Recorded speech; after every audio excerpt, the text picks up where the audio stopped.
What's up, fight fans? Welcome back to the Cool Koi Show, brought to you by the Undisputed Ruler MMA. I'm yours truly, MMA Cool Koi, and fight fans, welcome back. You know what time it is. Fight fans are giving my fight recap off the fight, Lerone Murphy versus Josh Emmett. Fight fans, it was a shit fight. What a boo-boo show. Fight fans, pardon my French. But fight fans, the fight was not exciting at all, but Lerone Murphy had to do what he had to do to stay away from that power bomb, that nuclear bomb from Josh Emmett. Fight fans, as you know, if you watch my breakdowns and prediction video, I had Lerone Murphy winning this fight. I had him winning by decision. I feel like he's going to keep the distance, bounce around, pick his shots, kicks, frustrate Josh Emmett, jab. I feel like that's a nice. Oh, weapons in his arsenal to beat Josh Emmett. And I feel like Josh Emmett had less arsenal to beat Lerone Murphy in because of his age. Age doesn't matter in these fights. Like I said, this is a young man's sport. And Lerone Murphy got it done, fight fans. Hey, let me break down the fight. Josh Emmett had some good moments in the fight. Whoever said that Josh Emmett got robbed out of this fight is mentally insane, fight fans. No, Josh Emmett didn't. Josh Emmett, his problem was in this fight against Lerone Murphy is that Josh Emmett did not push forward. He did not push forward. There was a moment where he hit Lerone Murphy with a good hook and had Lerone Murphy dazed a little bit, but Lerone Murphy's eyes went like this, like wide open, like wow, oh, I felt that. That was a good one. And Lerone Murphy started to back, and Josh Emmett just didn't pull that trigger. He even had, it was a point in the fight what really pissed me off with Josh Emmett is that it really pissed me off. I just feel like Josh Emmett, his age, and I heard this from fighters I interviewed before, and you hear this from a lot of veterans that fought in MMA when they're in their 38, 39, 40, knocking at that mid 40 age, 37, and they say, they say like it's hard to take a punch like they did when they was in their 20s or their early 30s. It's just hard to take a shot when you're older. The bones start to get a little weaker, and you can see it in Josh Emmett at 40 years old, where he'll throw a good shot, throw 1, 2, 3 combo, and he'll stop. Usually he'll push forward, but it's like he's waiting to get hit from Lerone Murphy. You get what I'm saying? Like he's taking one to give one, but he don't want to receive that punch back because he don't know if he can take it. And that was the problem in this fight. It was a point where Lerone Murphy had his back against the cage, fight fans, and Josh Emmett just started teeing off. Lerone Murphy has a high guard up like this, like Dricus Du Plessis do, with that high guard, body wide open, fight fan. I mean ribs, the slab of ribs, all this stuff is wide open against the cage. And Lerone Murphy, and Josh Emmett did not throw any body shots, did not rip any body shots. And I'm thinking like, man, this is what separates the top 5 fighters from the top 10 fighters. Because fight fans, let me tell you something. That was Volkanovski, and that was Lopez in there, Diego Lopez in there. That was Ilya Topuria in there. Topuria would have right uppercut, boom, body. Right to the rib cage, right to the solar plexus, bow. Lerone Murphy would have been crumbled against the cage, and that would have been it. Josh Emmett didn't do that. Instead of Josh Emmett going to the body, when Lerone Murphy had a high guard, he went for a takedown. That was so lame. So freaking lame, man. He's got a single leg. I wanted Josh to really, pour it on, man. Give it his all. Like this is his last fight. You know what I'm saying? Like this is his last shot, his back against the wall. That's what I wanted Josh Emmett to fight. I guess Josh Emmett felt like, hey, I could strike 2 times. Whenever you're looking for a knockout and you're head hunting and you're trying hard to land that one nuclear bomb, it usually don't happen. Fight fans. And that's exactly what Josh Emmett tried to do. He tried to land that bomb. I catch him. I got 5 rounds. I can land that big bomb like I did on Bryce Mitchell in my last fight. Yes, usually those punches don't last. Usually those punches don't land because you're trying to throw it. He landed that punch against Michael Johnson and flatlined him. He landed that punch against Bryce Mitchell and flatlined him because he just slanging punches. He just threw the punch out there. He just threw it out there. And he was going against strikers who don't really move around as much. You know, Michael Johnson move around, but he don't really bounce around and move around, you know, and really keep good distance like Lerone Murphy does. Well, Lerone Murphy mixes up to the body, with the kicks to the body, kicks to the head, leg kicks. You know, Lerone Murphy really mix it up, man. Beautiful.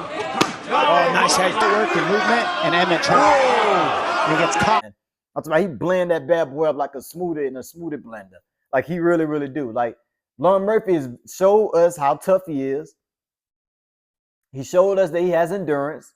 He showed us that he has a chin, you know, and he showed us that he got condition. He came in phenomenal shape in his fight against Josh Emmett. For him to move around the way he was against in the octagon and have that IQ to not get in the brawl with Josh Emmett, and it was some moments where Lerone Murphy landed some good punches on Josh Emmett where you can hear it, you know. It was a moment where Josh Emmett landed a good slam. And in my prediction video, I said, fight fans, I said this. I got quotes. I said this. If Josh Emmett throw punches, throw some kicks, and mix it up with the wrestling, he'll give Lerone Murphy two things to think about in the fight. And it's harder to think about two things than what? One thing, fight fans. You guys with me? But he didn't do that. I mean, he landed a slam. Okay.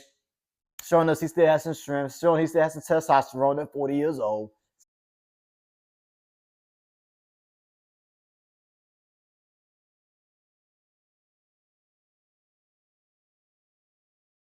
Slam him to the ground. Okay, you know, like WWE. But he didn't do nothing on the ground. Josh Emmett just didn't pull the trigger. If I was Josh Emmett, man, I told my man Dribble, OG Dribble. I told my man Robaldi too. We were talking about this fight earlier. I said, if I was Josh Emmett and I had that nuclear bomb in both of my hands, well, I just need to touch you. I just need to graze you one little time on that chin and lay you out. I'll be playing tip for tat all day long. I'll be playing tip for tat all day long. I would take one on my chin to give one on their chin because I know I got the knockout power. And I know Josh Emmett was probably at home with his coaches watching some footage of Dan Ige versus Lerone Murphy, which was Lerone Murphy's last fight. But before this fight with Josh Emmett, his last fight, they're looking like, Dan Ige was able to knock him down. Dan Ige was able to land some good shots and pressure Lerone Murphy and wrestle him a little bit, you know what I'm saying? Get Lerone Murphy a little busted up. Get Lerone Murphy thinking a little bit on the feet. I can do the same thing, and I got more knockout power. Josh Emmett didn't follow the game plan Dan Ige came with because he didn't pull the trigger. And the difference is that Dan Ige has some power. He got some good boxing, but Dan Ige mixes it up. Dan Ige pulls the trigger when you have to, and Dan Ige is a volume puncher. You throw a lot of volume. Even if some of the stuff don't be as powerful, as the last kick or the punch that he dropped Lerone Murphy with, it might not be as powerful, but he throw way more volume than Josh Emmett do in his fights. Josh Emmett just sit back and try to land that bomb. It's not gonna work, Josh. It's not gonna work, Joshy. Not against these top 5 fighters. It's not gonna work, man. You see what happened with you in Superior? It didn't work. You trying to land it, it didn't work. It worked on Bryce Mitchell. Bryce Mitchell don't really move around and bounce around and throw a lot of kicks and front kicks. Bryce Mitchell really throw his strikes to get his takedowns, to make you feel miserable on the ground and smother you. That's Bryce Mitchell game plan usually his fights. It's his grappling. This is bread and butter. So he go to his bread and butter. He's not a striker. He's not on the level as a striker as Lerone Murphy. Like, come on, guys. But good win for Lerone Murphy. Moving up the ranks. I think he's 16-1, about 17-1 now, or 17-0. I know he's still undefeated in the UFC. He moving on up the rankings, man. He moving up the rankings. But I want to say one thing before I close this video out, fight fans. Yes, I said a lot of good things about Lerone Murphy. There's a couple things I want to say about things he needs to improve on if he want to fight for the belt. Because now he moving closer to the top 5. In the top 5, we got Rodriguez, who fighting Pitbull. We got what's his name? Honor Allen, another UK guy. We got Diego Lopez fighting Volk. Max Holloway moved up. Tapiri moved up. So those 2 guys, they at lightweight now. But when he start to fight fighters like Lopez, even fighters like Volk, even if Volk lose against Lopez, Volk will always be in the mix. People consider him the GOAT of featherweight. I digress. But yes, fight fans. When Lerone Murphy fight people like Honor Allen, they go look at the footage of him and Josh Emmett from this fight and be like, I see that Lerone Murphy throw a 1, 2, 3. I see that he's really good at fighting southpaw, throwing his kicks. I see that Lerone Murphy keep up a high guard, leaving his body open. It looked like Lerone Murphy not good at a lot of pressure with a fighter coming forward. These are the things that these pressure fighters like Honor Allen, Diego Lopez, Rodriguez, these are things they're gonna look for when they get ready to fight Lerone Murphy, which is gonna make them want to sign that contract, sign that dotted line. Like, yeah, I take it, Joe Silva. Yes, I take it, Mr. Hunter. I take that fight against Lerone Murphy to try to take that O. So there's just something I want to put in that fight, fan. When you start finding these top guys, he got to switch it up. Because when a person find the blue, that's what I try to tell my man, Rich Ali by Izzy, Israel Adesanya. Rich Ali, you watching this video? This is what I was trying to explain to you. Is that a lot of fighters in the middleweight division has found Israel Adesanya's blueprint.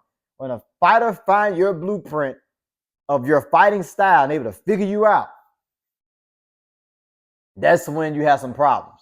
That's when you as a fighter has to switch some things around. You can't keep doing the same thing. And that's what I was saying about Israel Adesanya. Israel Adesanya he's known as a kickboxer, decent grappling, but don't go for takedowns. Decent boxing, he's really good with the jab. He always kept his distance. He was long. He threw the funky stylish kicks out there. That's what made him the style bender. He used to do stuff he was mainly a striker. Okay, but fighters like Alex Pereira, Dricus Du Plessis, Sean Strickland, Imavov. That's the name, Imavov. They start to figure him. They start to figure figure him out. Oh, he's not good going backwards. He's not good when I pressure him with power punches and put the pressure on him. They found the blueprint of Israel Adesanya. Okay? Strickland trained with Alex Pereira. Alex Pereira gave Sean Strickland the sweet tea on how to beat Israel Adesanya. That's exactly what he did. Pressure, pressure, pressure, pressure. Power punches, throw a lot of stuff at him. That's how you get Adesanya. I hate to say it, I love Adesanya. He's one of my favorite fighters, but I got to be honest too. I got to give, the grows and the glows. You know what I'm saying? The grows and the glows. I'm giving Lerone Murphy the grows and the glows. They're going to figure that out.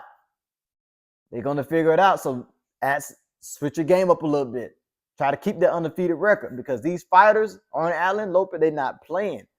They are not playing. Okay? I know you ain't playing either, Lerone Murphy. I want you to come find me and fly from the UK to get me. You know what I'm saying? Let's keep it cool. I'm cool, Quay. Let's keep it cool now.